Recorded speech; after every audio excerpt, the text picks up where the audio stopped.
Hey guys, what is up? It's Dusty here, and welcome back to another crypto video.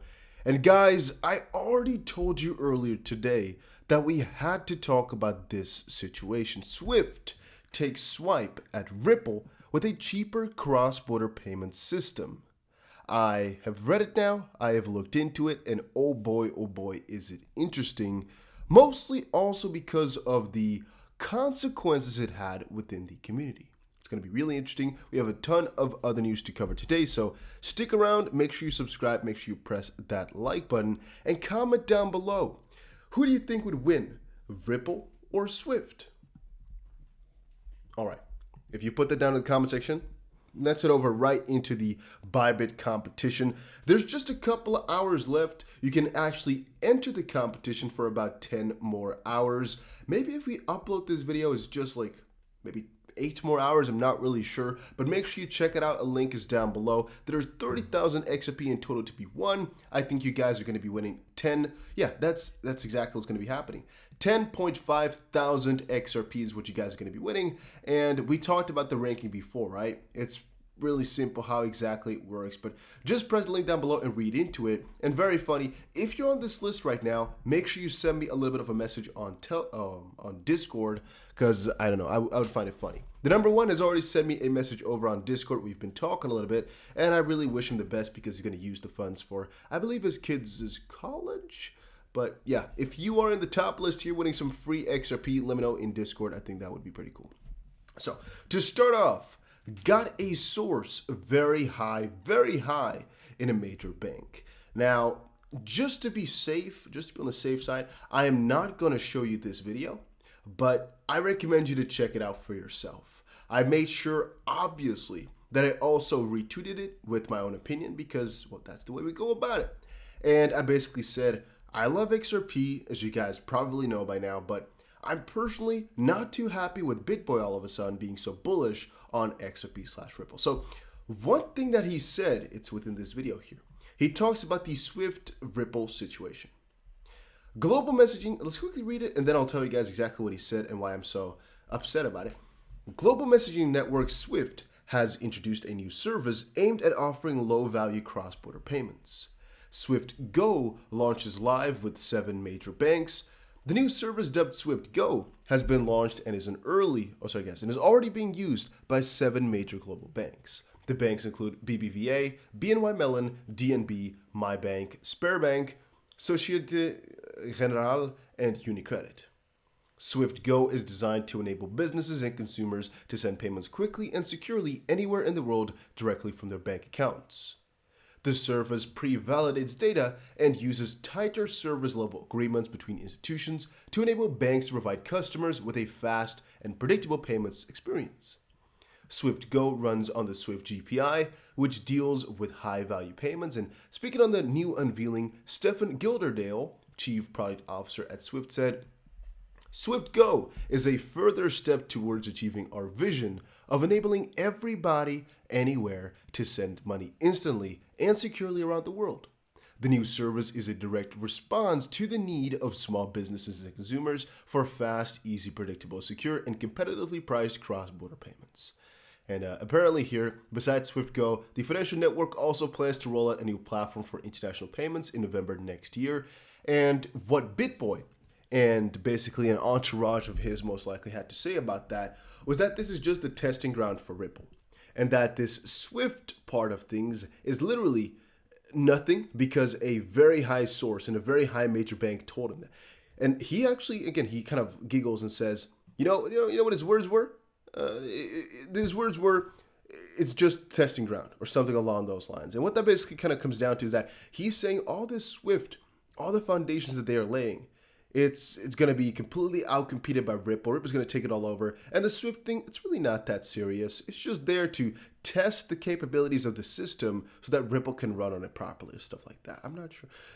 Point being, I think that's so ridiculously stupid. You guys know I am extremely bullish on XRP, and I think Ripple's technology is great. But we should always acknowledge and remember that Swift is going to compete regardless. And Swift taking over parts will definitely happen.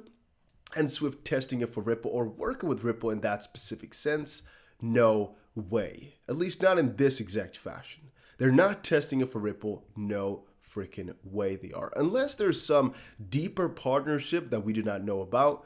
As it currently stands, that's really not it though. And if it were, he didn't get that from a high source in a major bank. And if he even did, you most likely would have told your story a little bit differently than he did. But once more, guys, check it out over on my Twitter, TheDustyBC. Check the video out for yourself. And let me know your opinions in the comments section. I just think he's full of shizzle. Don't want to say those words out. And you guys know, I don't like to talk people down. I even gave him my respect very often, but it's going too far because I think he's giving people the wrong idea of what to expect. For example, will Ripple overtake every single thing, every single payment out there? Logically, no. Ripple will most likely have a portion, nor have they ever told you, or will they ever say, that Ripple's going to be the only freaking thing out there, because it's just not logical. If you, for example, take any monopoly out there, phones, fuzzy drinks, sweets, so for example, a couple of the big ones are Apple for phones and for technology. There's, for example, the Coca-Cola company for soft drinks. There's Mars for those chocolate little bars and so forth and so on. Yet there will always be a couple of competitors, even though one can be really big. Look at telecom, for example. Look at oil. Pick any of those companies that are ridiculously monopolized, or at least where you know the number one and you might know the number two, but the rest you might not know. Like, for example, with your mobile providers. I mean, it's just to give you guys an idea. There are still others, and there will still be others that compete. It doesn't mean that because one company is doing something, all of a sudden it's all the testing grounds for the new one. No. They might just want to make money on their own. They might just want to be in that space. Doesn't mean they'll succeed, but it doesn't mean they won't either. So are Ripple and Swift competing? It depends a little bit on what exactly we are talking about. But if it's a new solution that's based upon Swift GPI, we don't know exactly to what degree this is just going to be a direct competition or what. We really don't know too much about this. So make sure you understand it's not necessarily something good, yet I'm not really afraid of it. Why? Well, otherwise you should be afraid of every small little company trying something. Swift, way outdated in the sense that they're trying something, but too many years too late. If they came up with a conclusion like this 7 years ago, 5 years ago, okay, would have been a big battle. But through Swift GPI launching Swift Go, they're way too late for servers like this to now start competing. I don't think it's going to work too well. Yet, it's of course an attempt because they still want to catch this market because they know there's a lot of money to be gotten. And so I do take it seriously, but all right. Then Goldman Sachs submits DeFi and blockchain equity ETF application to the SEC. We don't need to go too far into this except for the fact that right now Goldman Sachs fund filing this is a pretty big step into the right direction because it's a leading investment bank, and a lot of the other parties that have been filing it, even though they are more familiar with ETFs most likely, those parties are maybe not as credible as Goldman Sachs. So theoretically speaking, the SEC has no reason to deny the Goldman Sachs ETF, except for the grounds that it's not safe for consumers. But even then, the SEC obviously has that in its own control. And so it's going to be a little bit of a circle. They can only kind of deny it on the basis that they'll rule on it later once they have more information, so which would be a stalling. But they couldn't say no. At least I wouldn't understand any single reason why they would ever say no to it. But we will see. Then Senator Elizabeth Warren, we talked about her before, asks Yellen for a cryptocurrency framework. Okay, so Monday saw fresh pressure regarding crypto regulation as Senator Elizabeth Warren pushed federal agencies to find a way to build a framework around crypto that would make it safer for existing financial systems. In a letter from Senator Elizabeth Warren to Treasury Secretary Yellen, published Monday, Warren requested that the Financial Stability Oversight Council, FSOC, address the growing dangers that cryptocurrencies have, and Yellen is currently the chair of the FSOC, and I have become increasingly concerned about the dangers crypto pose to investors, consumers, and the environment in the absence of sufficient regulation in the US, Warren wrote. However, as the demand for crypto continues to grow and these assets become more embedded in our financial system, the council must determine whether these trends raise concerns beyond investor and consumer protection and extend to broader systemic vulnerabilities that could threaten financial stability. And that is also what this one was about here. Senate Banking Committee presses crypto experts on systemic risk at hearing. Yeah, let's just quickly kind of summarize it. The Senate Banking Committee Tuesday pressed a panel of crypto industry experts about systemic risk and concentrated power in a hearing titled, "Crypto, What Are They Good For?" And lawmakers appeared unconvinced crypto would make a good solution to an existing and very flawed financial system. And that's kind of the contrast. So from one perspective, they're really scared for it. And from another perspective, they really can't find any good reason why they would integrate it or why they should be afraid of it, because there's really no purpose for the crypto itself. So it's a double-edged sword, both the negative to some degree. Then again, I don't think it really matters what these guys think. Even though you might want regulations, Bitcoin doesn't need them. So it's also a 50-50 right there. A lot of the core Bitcoin guys, they're not really too happy with some of the regulation and pushes, because it takes away from the power of the hodler and puts it into the banks again. Then XRP Gaud posted, XRP Army, check in. Where are you from? So guys, put down below in the comment section if you're watching this far where you are from, if you are an XRP community member.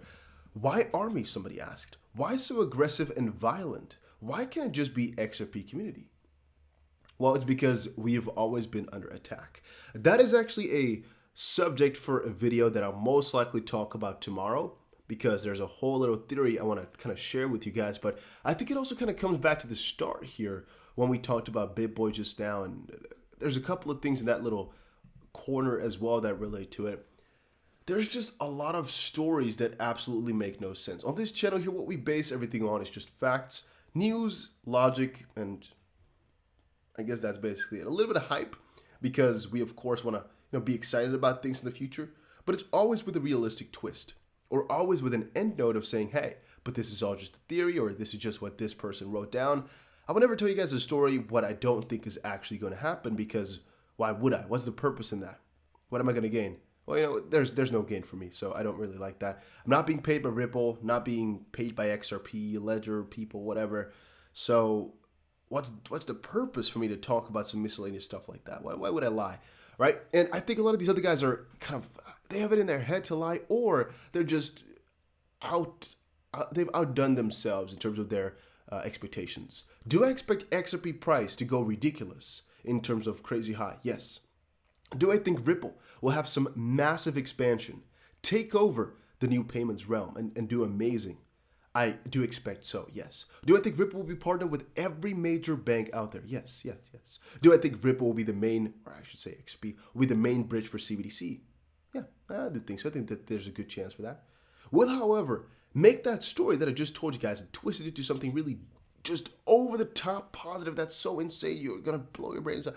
No, because I want to keep it as real as possible, have correct, normal expectations, and not have, for example, the expectation that XRP is going to be $1 million per coin pretty soon here, so you should wait for it, because you're going to hurt yourself in your mental capacity if that's your expectation. At least that's what I'm saying. Don't take my words. Take it with a grain of salt, because ultimately I don't even know. But that's just my thoughts on the situation. Guys, that was it for today's video. Hopefully y'all enjoyed it. If you did, make sure you press the like button and subscribe. We had some other stuff, but that is good for now. Make sure you also check out the Bybit competition. There's one more day left. Right now is your time to check it out. And I'll see you guys again in another crypto video soon.